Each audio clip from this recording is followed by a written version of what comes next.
Hello, fashion friends and family. This is Stacy and Nicole from BROMO. All right. And we're off. It's going to be bumpy, guys, because these are the train tracks here on the Wacomico Street where the B&O Railroad Station trains used to come into this actual building. The area here is Pigtown. It's actually where I grew up. So Stacy, tell me about Victor. How did you meet him? Oh, well, he reached out through a common friend and colleague, Eddie from Statham, who has a sewing company. They do sewing repairs. And Victor saw one of my heritage machines getting serviced, and he said, "Oh, who does this belong to?" And so I receive a message, and I find out that he has this amazing collection, which is less than 7 minutes from our factory and school, because these machines are quite special, and you have to have a lot of patience and passion to be able to learn how to use them in modern times. I'm excited to see his place. Yeah, all those machines in a row home. Oh my gosh. And Victor's actually preparing to set up his own museum. And you were saying he's only been into these vintage machines for like 4 years or something. Oh, and my he knows gosh. so much. Yeah, it's fascinating because just his wealth of knowledge, I had assumed that he'd been collecting and researching for 30 plus years. And then we found out that he'd only started his journey with collecting and about 4 years ago. Anyway, what I was saying is it gives a lot of hope to people that are new to an interest and feel that it's a bit too late. Given his dedication to it, he's caught himself up to a level that I think that a lot of people who have been studying these machines for years are not as versed on. Nicole, what do you like about this filming? What do you want to achieve with creating this content? Oh, I just want to bring people along on our journey. We do so much and it's so hard to explain. So pictures worth 1,000 words, videos worth 1,000,000. So it's just nice to be able to take people on some of our adventures. Yes, so we're going to be taking you to Baltimore, to random cities across the United States who have a bit of fashion heritage that's being revitalized. And then we'll take you to Indonesia in the near future. Victor has these groups that he's a part of, and that's where they share all their love of these vintage machines. But I'm sure some of his friends are going to be excited to see the tour. Yeah, I'm excited to meet some of them too. Oh yeah. I had no idea there was a community of, vintage sewing machine lovers. Well, Victor, tell us a bit about your interest in these, do you call them antique machines, heritage machines? First, what would you call them, and how did you get interested in them? We're both antique and vintage. It's common practice in Now, when I say VSM, that's short for vintage sewing machine.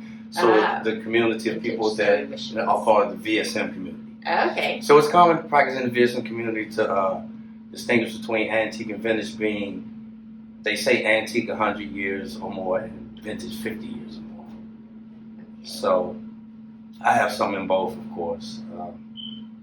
So this is 2021. So anything I guess older than 1920 is considered antique. Okay, I see. And I am a fashion designer by trade. And what happened was I was working on a project, and I had a little white plastic Walmart machine that was acting up on me doing zigzagging, and I had a deadline on this project. I just had to get finished. So I looked on Marketplace. A lady had a Kenmore, and she was close to where I was living at the time, and she actually bought it to me. And it did such a fantastic job. I was like, wow, I need to get another backup for this backup in case something goes wrong with this machine, which nothing, of course, ever went wrong with it because it's all metal. And next thing I know, I got a backup, and the guy had 3 machines. So I said, well, let me have all 3 of them because they were so, nice looking. And back up for those backups and back. Next thing you know, I done backed up to 200 machines. And of course, 200 is what you have. I have around 200 now, but of course it's been more than double that because I've sold more than 200. Okay. They come and go, and the collection kind of. There's certain ones that I don't part with. And I know that you're going to be setting up your own museum. But what do you want people to know about these machines? Well, I'd like people to know that these beauties have been around, before us, and they'll still be around after we're gone, still working. A good friend of mine, he did a documentary called Still Stitching, which sums it all up. These machines are still stitching, and he interviewed collectors all over the country, and I'm going to be featured in this next documentary. Oh, amazing. But what we want to do today is to take you through the house and to see these amazing machines. I can't wait to show y'all. A featherweight in a treadle. How about that? Beautiful. Oh, these are the hand cranks? Yes, all cranks in here. Can you tell our audience a little bit about what you mean by hand crank? The hand crank machine was actually the first type of machine that was invented where you have to crank the wheel to operate it. And it would have been odd for me to try to use one in this day and time. We're so used to sewing with two hands, but people have to realize that was a breakthrough in sewing because everything was totally handmade before that. So this was like revolutionary for a machine that could speed up and sewing. Yeah. Yeah. Wow. And most of these are from the UK, except a couple. The hand cranks, that's where they were originated. So they still have a lot of them floating around in the UK. Most of these came from the UK, except a couple.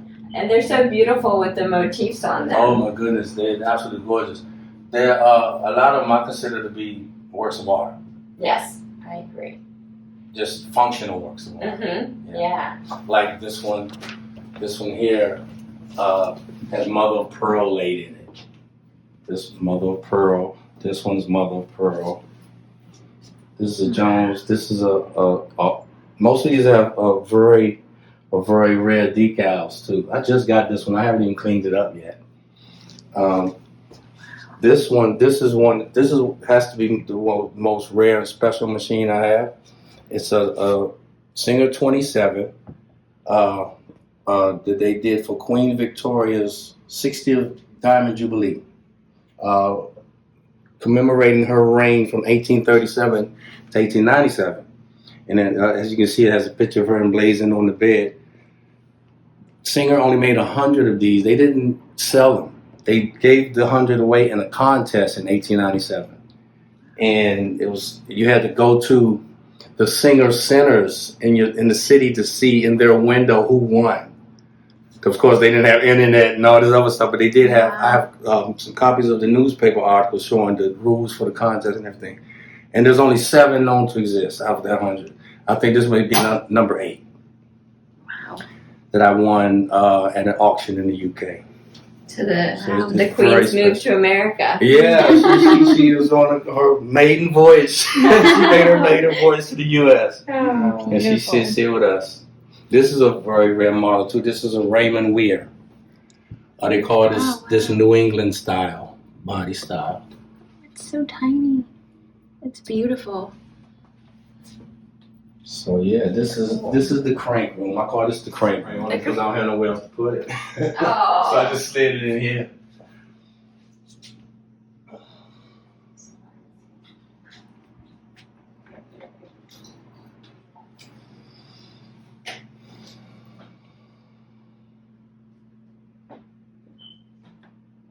This is a Persian. This is a very rare model. Decals too.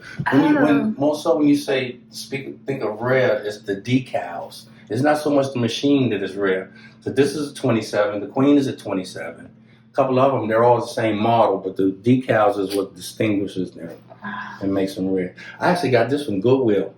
Shop Goodwill online. Oh. And it was so dirty and dusty, but I knew what it was the moment I was, oh my God, that's a Persian. And I might have been the only bidder. Like I was the only bidder on the Queen. And I got and cleaned her up. And these are rare hand cranks that I got from the UK also. They came into play during the conversion from treadle to hand crank. A lot of people had treadle machines they'd invested their money in. And this was a way to continue using them after the invention of the hand cranks. Oh, it's so beautiful. I have about 6 of them. Yeah, This cabinet is super That cool. cabinet. This time, of course, that cabinet is an original tool. Of course, that's a Korean. The cabinet is Korean. It does a chain stitch only. Oh. They use those to make hats and gloves in the factories. Wow. This is the first. I'm proud of this table because this is the first table that I refinished. It's beautiful. It was. Oh, it looked like it was ready for the dump when I got it. Oh, I really? stripped it and sanded it and refinished Wow. everything. It's beautiful. Your museum will also need like a wood shop, like a shop area. So when you're doing the restoration work, Yeah, because once of you bring course. them in, you'd want to be able to do that cleanup and everything in one place. Supposedly, this is where I sew when I do sew. Oh. But I do some of my work here. I just restored this. This was had the covering on. I peeled it off and redid this. Got this hand crank, and I put this hand. This is a reproduction hand crank. The people still love them whether they're original or reproduction. So I order these and do a conversion to hand crank. So tell me about this room. Okay, most of these, there's some pretty rare ones in here too, and a lot of first, some that I got that were given to me. This is my Will Cox, and I had this rewire by our buddy Statham around the corner. This is the Soul Handy, which is the precursor to the featherweight, Oh. made by General Electric and a company called Osan. The singer bought them out and used that prototype for the featherweight. Yeah, I see. Yeah, but it was that one first before the featherweight. Oh. Here's a few of my featherweights. This is a 35, which had the school bell tensioner. That was the last year they used that. Berninas, Friston Rossman. All of these are Ks. Those are pretty rare. Those are German models. 320K, 301, 201. All German. These are all German. All German here. 306s. There's a couple of, this is a very rare 99. A lot of people mistake it for a featherweight because of the bed, but it's a 3/4 size 99. This is an aluminum one I picked up in the thrift store. I was like, wow, it's mighty light. Wow. Found out it's aluminum. Oh my It's not gosh. cast iron like the rest of them. These are special machines. This is called the crinkle finish. They were made during World War II. The U.S. government imposed a moratorium where sewing machine makers couldn't use the shiny finished metals because all the metals were for the war effort. So instead of them just not doing any production, they changed the finish to the crinkle. So they couldn't say that we're not using the metal for the war, Oh. and they still did those. So they were only made for a few years with that finish. I love the cases that they come in. Yeah, The the cases cases are themselves something. are beautiful. Yeah, this is the grasshopper. As you can see by the color and the little crank here. I mean, not crank, but this is the knee operated. And it was made during wartime, so it has a military looking case. That's the first Elna. So cool.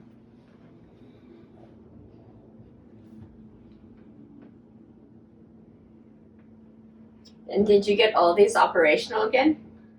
Some of them. Some I of haven't them, yeah. gotten around to them. Yeah, I'm sure it's a lot of them- work. Yeah, and most of them didn't need work because I have an eye for when I see certain machines online. I don't want a machine that I have to put too much work into unless it's something that's really worth it.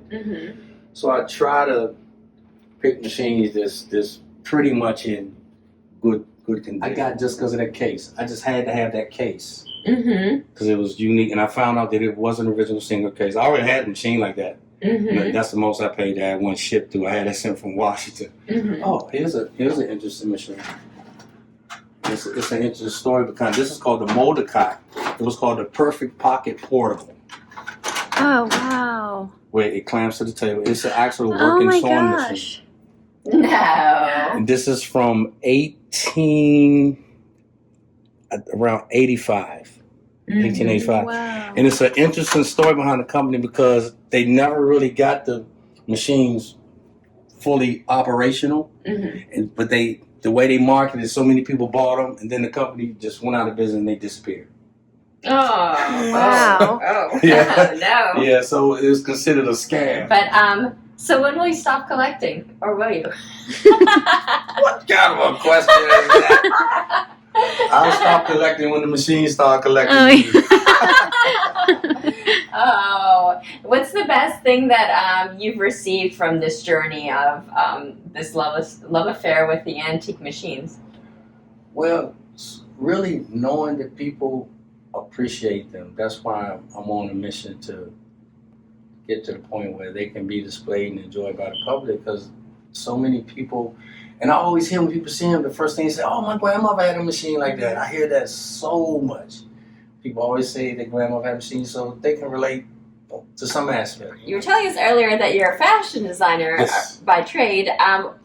This is your collection we have here. What inspired the design and sort of the look and feel? It's funny because a good friend of mine, when he came in, the first thing he said, well, you sewing for Cleopatra? Because he's looking at some of the fabrics. I like shimmery fabrics. More so for the evening wear. You know, I do sportswear and all that. And I like knits. Just about everything up here is knits. And it's funny because I have all these vintage machines, but I don't actually make my clothes on them because, you know, knits require a serger. Mm-hmm. And I only do the finishing with the vintage, the bias tapes and top stitch and what have you. But everything has to be put together knits with the serger. So. Have you ever thought about doing a collection that's inspired by the antique machines? I have. Yes, I because have. it makes you think of like these gold details and sort of the motifs that are on some of these. Yes, I have. I've also looked into the same friend of mine I told you did the documentary. He suggested designing a machine and getting my brand logo put on it. He said he could do it for me. Oh, doing it like in reverse. Yeah. Oh, yeah, that's with my interesting. name and logo, and I've been looking into that also. Oh, that's a very exciting concept. So you would take, if you had the opportunity to design your own machine, would it be inspired by these? Yes, of course. He suggested just using a featherweight and doing the decals with the logo, but I have other ideas. Oh, I'm certain of it. Yeah, and we're excited to see the rest of the machine collection upstairs. Yes, let's go. Downstairs. Oh, downstairs, that's right. We're excited to see the rest of them. We're excited. Stop laughing. Laughing to me is like a sneeze, or a yawn is contagious. So we're so excited to go downstairs to see the rest of the collection. Yeah, you have a museum. For sure. Oh my gosh. Wait, we should have a shot here like this. We're definitely gonna redo, but with like photographs. But this is insane. I like that. Like in a good way, like amazing, insane. Yeah, and then tell us about these little ones here. Oh boy, the toys, they're so cute. Yeah, I know. The toys, they call them toys, but they're actually working sewing machines. They were marketed for kids that wanted to be like mommy, you know, do what mommy was doing, but they actually work. They do a chain stitch, which is a stitch that doesn't require bobbin. It's a one thread stitch. And yeah, that's what they do. I got this one shipped from the UK. Vulcan is an English brand, and that's a singer. Oh my gosh, that's so tiny. I know. It's so official though. I It know. looks very well It made. worked. Wow. They actually work. What do you have here? This is a national two spool. It's a very unique machine, and I've heard many people say they don't know why it hasn't been copied, because what it does is it doesn't have a bobbin case. It uses this, if I can get it out here, it uses this spool can, and it actually takes a whole Oh my gosh! a whole That's so spool of crazy. thread instead of the bobbin. So you be all year trying to run out of the bobbin thread. So yeah. Wow. Why don't Very they unique copy machine. that? Yeah. I would love that. Yeah. If my partner said, "Oh, we do the Victor Who machine. That should be the machine you get done. The two spool." Very unique. That's a Davis that they used for horse saddlery. It's a walking foot. It doesn't have feed dogs.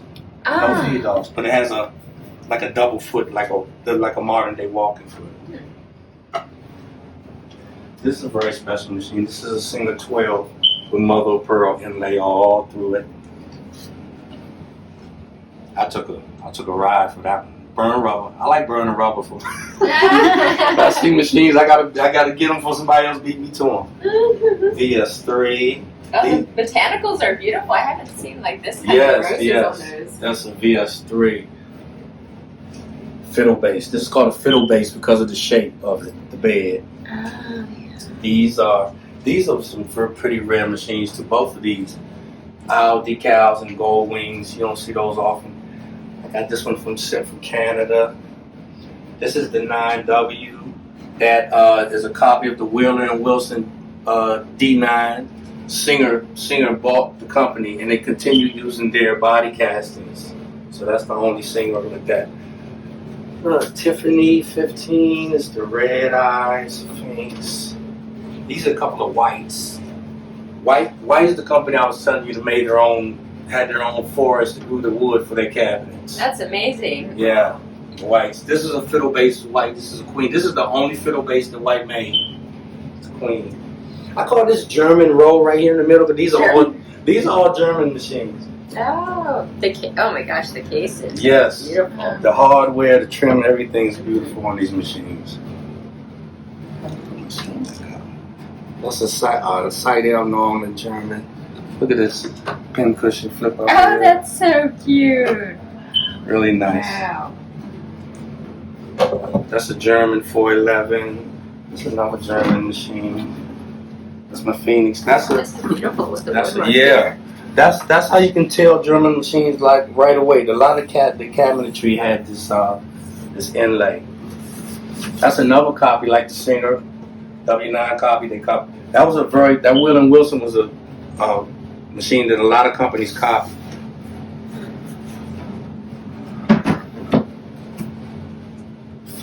Five here, Grissner. These are all German, except for this one. This is one that's coming to the factory. I have to put it back together. I took the cord off. This is a very unique cabinet because it's a treadle style, but it's operated that operates a motor for an electric, just like the 1200 that you have. But I like it because you can switch different machines in and out of it, as long as they have this 3-prong connector here. You just plug and play, so to speak. It's funny. These right here. These are some of the most common Singers.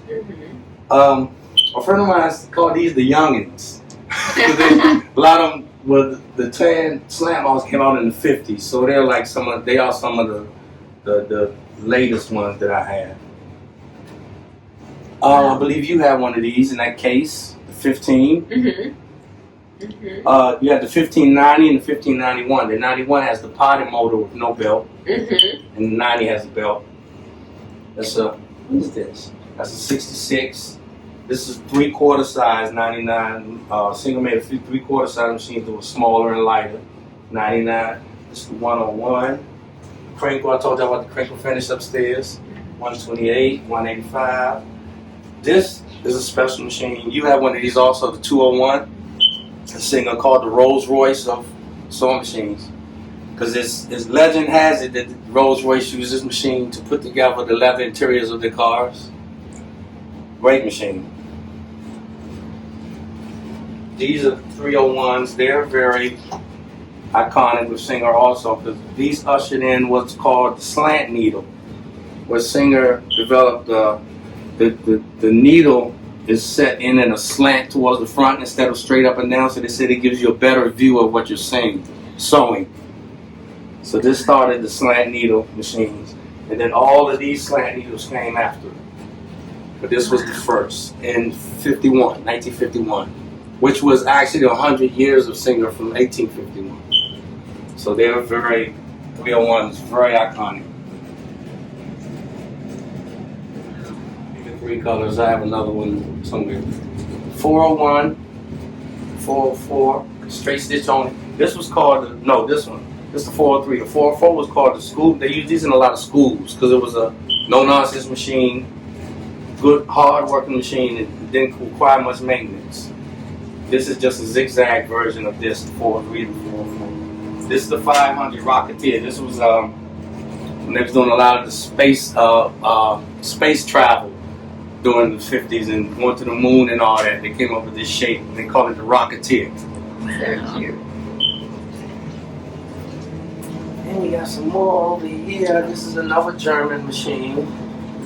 This is the 319. They call it a typewriter because of the keys up there. You adjust these to make different stitches. Oh my Yeah. gosh. Yeah. I have the free arm version too upstairs, which is the 320. This is the 319. The 320 is very hard to come by. I had one sent from the UK. The 328 back there. Here's a FOF 130. I bought this because of this cabinet. I love this cabinet. Oh wow. Oh my gosh. Yeah, you can't even tell. That's that German engineering. Got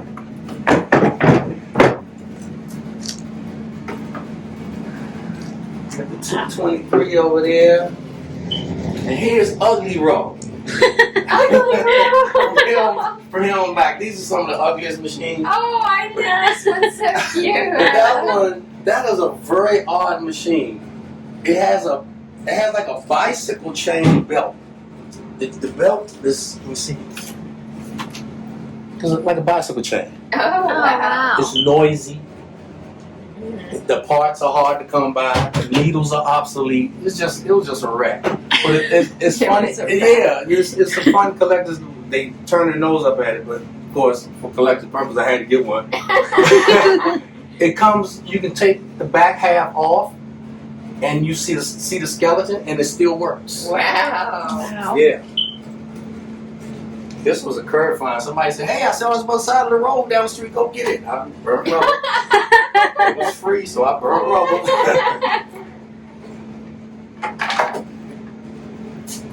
This is a very, I need the dust. This is a very unique machine right here. It's 3/4 size for one thing, and it has the long shuttle like the old machines, but it zigzags. None of the old long shuttles, they're straight stitch only. This machine zigzags with the long shuttle. Ooh, that's stuff falling off the ceiling. Your babies. Look at all the volcano, the mountain rocks here. This is Montgomery Ward. This is another one of the, I mentioned to you, the Japanese clones. After the war, the U.S. government gave Japan permission to copy Singer machines. They copied the 15 like the one you have because that was one of the most popular models. And they made it even better than the Singer machine because it has features the Singer didn't use. Like this button drops the feed dolls for free motion quilting. And this was made by, they call them badged. Because whatever company or person bought the machine, they got whatever name they wanted put on it. So Montgomery Ward had their own signature put on the machines. And that's a 15 copy. These are all Japanese built.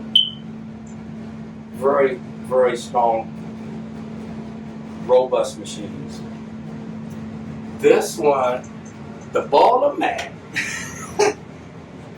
is reminiscent of the Cadillac fins from the late 50s.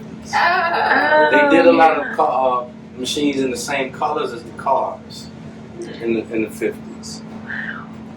So these are all Japanese made. Most all these are Japanese too, except for a few. There's a lot of color variety with the Japanese ones. That's another thing that made them appealing to women because Singer always used the black. Then they did the tan. They were kind of boring actually, but they were the world leader. So when the Japanese got to go, we can copy them. Okay, well let's do something different. This is my Ferrari right here. That's an Italian neckbeat. I call that my Ferrari. She's fast and smooth and quiet, beautiful. Wow. This machine right here, that design, that was featured in the 1964 World's Fair because of its design. They call it the Fair Lady. The Fair Lady. Oh, it's pretty. With that handle incorporated to the top of it. Wow, these are all beautiful. Yeah, the color variety is so interesting. They just got so much fancier. This is the other Elna. This is a grade up from the Grasshopper, the Supermatic. Wow. When they made zigzag and the cams, they did the stitch cams that come with it and everything. I wish I had them. It's in great condition. Yeah, it is. It sounds like a dump truck when it runs. Oh, really? Oh my God, that thing is so loud. Oh. It really is. Yeah. Did it all. When I told you I was working on that project. Yes. Which one? This one. Out of all the machines, that Kenmore is the one that started. They say I got bit by the collector's bug. The bug bit me with that one right there. Oh. Yep, that's the first one. And it's unique. I like the cabinet because these legs detach. If I needed to ship the whole cabinet, it wouldn't be hard to ship because these legs just snap off. Wow. None of the single cabinets do that. That's a Kenmore. Gosh. So yes, cool. yes. And then these babies here. These are, with the exception of this one, this is, I hate when I find random pieces. Where did this go? This is an Elias Howe, who was actually the man credited with the patent for sewing machines. Mm-hmm. He got his patent in 1846. Singer was awarded the patent in 1851, but Singer actually stole the ideas from him. Mm-hmm. And he went to Europe trying to get financing. He didn't have the money to produce his machines. He went to Europe to talk to sponsors, and it didn't pan out much. When he came back, he saw Singer had flooded the country with these machines, and he sued him, and he won. Oh, he did. Oh. He won. I didn't realize that part of the story. Yeah, and the agreement was Singer had to pay him a percentage off of every machine they sold from then on. Oh, well, that worked out to his So advantage. he became rich off of Singer, not even his own design. Wow. Yes. I was the only bidder on this too, and I went up to Connecticut and got that and came back the same thing. Burnt rubber again. Okay, nobody else wants it. I'll come get it. And it was missing the shuttle. I was like, oh my God, I'll never find the shuttle. But I ended up befriending one of the top 3 collectors in the country who had the shuttle. Oh, perfect. I paid more for the shuttle than the machine, but it's okay. Oh, yeah. It's okay. Oh. These are all chain stitches. These are 24s. The one I showed you upstairs, this electric. These are treadles. They have the Wilcox and Gibbs here. This is a copy of this machine, National. This is a National. They copied it. They're identical copies. But this is the original. I fell in love with the treadle sewing machines when I was in Bali, Indonesia, and the ladies still use this as their normal machine because it's electricity free, and in the villages it's very suitable for that environment.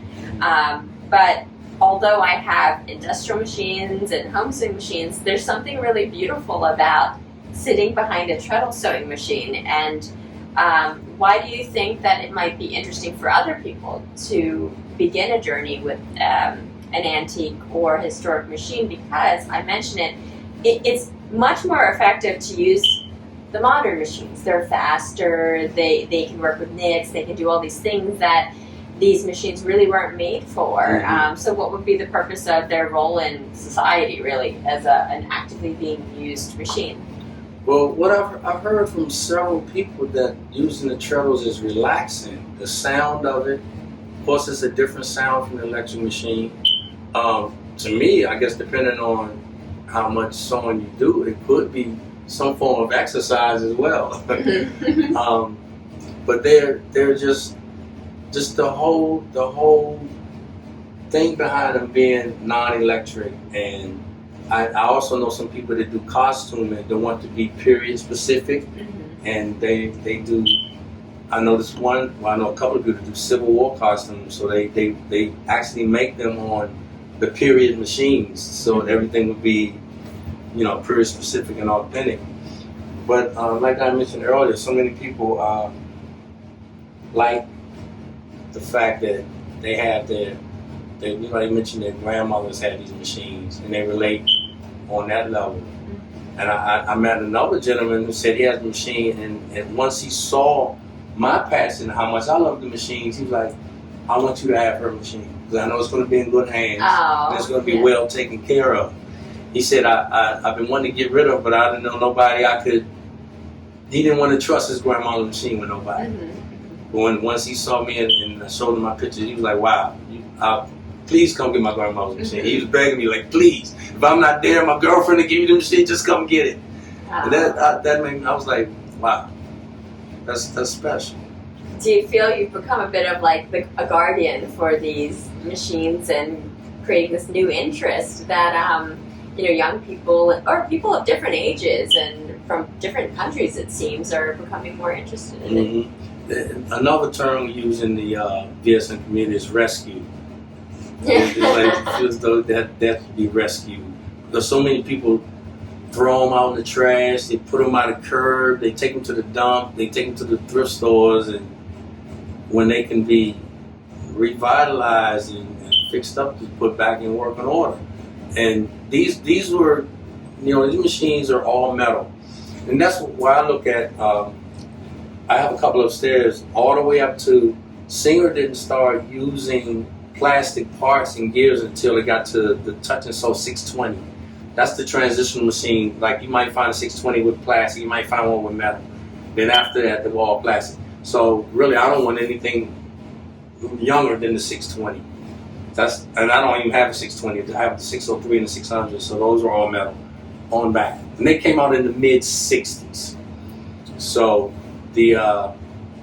I won't be collecting nothing that was built past the mid 60s because I know it's going to be plastic. That's why these machines were built before what they call planned obsolescence. These companies now, they plan for these machines to become obsolete because they want you to come back and buy another one, keep buying them. That's how the companies make their money. They make these parts that's not built to last. And you take them to a repairman, and the repairman tell you about the price they give you to repair it, you might as well buy a new machine. Yeah. And then that's where the cost is sort of lost. Yeah. To these machines, the death of the machines. And these don't require much maintenance as long as you keep them clean, the oil, they'll keep on running. And showing us everything. I love when anybody can come see you, baby.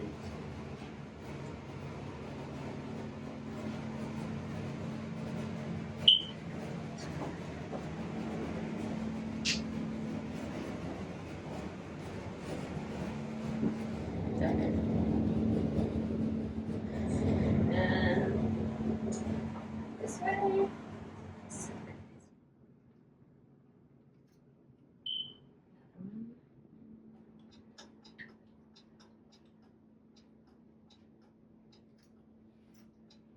You see my old baby trusty Sergio over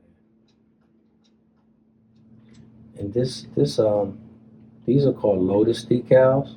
They were only made in Kilboy, Scotland, and they're pretty rare too. But even though this one isn't in the greatest condition, it's still sold like that because people can't find it yet. It's so cool. It's got that little I love that machine. Yeah. On your email, that's for your brand. Yeah. Okay, that's good. Oh, look at this. I actually got this cabinet for the Queen.